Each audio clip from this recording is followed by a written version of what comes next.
భారత పేస్ దళ నాయకుడు జస్ప్రీత్ బుమ్రాపై team India superstar Virat Kohli ప్రశంసలు కురిపించాడు. 3 ఫార్మాట్లలోనూ ప్రస్తుతం ప్రపంచంలో అత్యుత్తమ బౌలర్ అతడేనని కొనియాడాడు. తాను ఎదుర్కొన్న బౌలర్లలో అత్యంత కఠినమైన బౌలర్ బుమ్రానే అని కోహ్లీ వెల్లడించాడు. వీడియోను చూసే ముందు చిన్న రిక్వెస్ట్ అండి, వీడియోను లైక్ చేసి మీ సపోర్ట్ ని తెలియజేయండి. మొదటిసారి మన ఛానల్ ను చూస్తున్నట్లయితే సబ్స్క్రైబ్ చేసుకుని పక్కనే ఉన్న బెల్ ఐకాన్ ని ఆన్ చేసుకోండి. ఐసీసీ ఛాంపియన్స్ ట్రోఫీ 2025లో సత్తా చాటిన కోహ్లీ ప్రస్తుతం ఐపీఎల్ 2025లో బిజీగా ఉన్నాడు. ఇందులో భాగంగా ఆర్సీబీ సోషల్ మీడియాతో మమేకమైన కోహ్లీ పలు ఆసక్తికర విషయాలు పంచుకున్నాడు. ఇక మీ కెరీర్ లో ఎదుర్కొన్న టాపెస్ట్ బౌలర్ ఎవరన్న ప్రశ్నకు బదిలిస్తూ ప్రపంచంలో ప్రస్తుతం వన్డే, టెస్ట్, టీ20 ఫార్మాట్లలో అత్యుత్తమ బౌలర్ ఎవరంటే జస్ప్రీత్ బుమ్రా అని చెప్పడంలో ఎలాంటి సందేహం లేదు. ఐపీఎల్ లో కొన్ని సందర్భాల్లో అతడు నన్ను అవుట్ చేశాడు. అయితే ఎక్కువ సార్లు నేనే అతడిపై పైచేయి సాధించాను.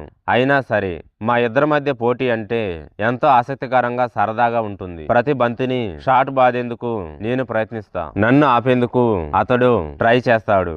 ఇద్దరి మధ్య పోటీ తీవ్ర స్థాయికి చేరుకున్న వేళ ఎవరు కూడా తగ్గకుండా ముందుకు సాగితే మజాగా ఉంటుంది కదా. ఇక నెట్స్ లో ప్రాక్టీస్ చేస్తున్నప్పుడు నేను రెగ్యులర్ గా బుమ్రా బౌలింగ్ ని ఎదుర్కొంటా. నాకు నచ్చిన, నేను ఆస్వాదించే మూమెంట్ అది. అంతేకాదు అదే కఠినమైన సవాల్ కూడా అని విరాట్ కోహ్లీ చెప్పుకొచ్చాడు. కాగా క్యాష్ రిచ్ లీగ్ ఆరంభమైన నాటి నుంచి కోహ్లీ ఆర్సీబీలో కొనసాగుతుండగా బుమ్రా తన కెరీర్ ఆరంభం నుంచి ముంబై ఇండియన్స్ తో ప్రయాణిస్తున్నాడు.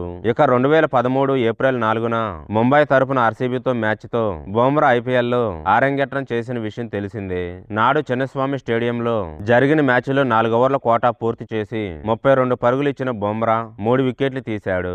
తన ఆరంభ ఓవర్లలోనే కోహ్లీ 1, 2, 4 బంతుల్లో 4లు బాది చుక్కలు చూపించగా 5వ బంతికి బుమ్రా విజయం సాధించాడు. నాడు 19 ఏళ్ల వయసులో ఉన్న బుమ్రా తన అద్భుత నైపుణ్యాలతో వికెట్ల ముందు కోహ్లీని దొరకబుచ్చుకొని తన తొలి వికెట్ సాధించాడు. ఇక ఇప్పటి వరకు 133 మ్యాచ్లు పూర్తి చేసుకున్న బుమ్రా 165 వికెట్లు తీశాడు. ముంబై జట్టు 5 సార్లు టైటిల్ గెలిచిన సందర్భాల్లోనూ అతడి జట్టులో భాగంగా ఉన్నాడు. మరోవైపు కోహ్లీ జట్టు ఆర్సీబీ ఇంతవరకు ఒక్కసారి కూడా ట్రోఫీని ముద్దాడలేకపోయింది. ఇదిలా ఉంటే కోహ్లీ బుమ్రా టీమిండియాకు కలిసి ఆడుతున్న విషయం తెలిసిందే. కోహ్లీ సారథ్యంలో బుమ్రా ఆడగా పలు సందర్భాల్లో బుమ్రా కెప్టెన్సీలో కోహ్లీ ఆడటం విశేషం.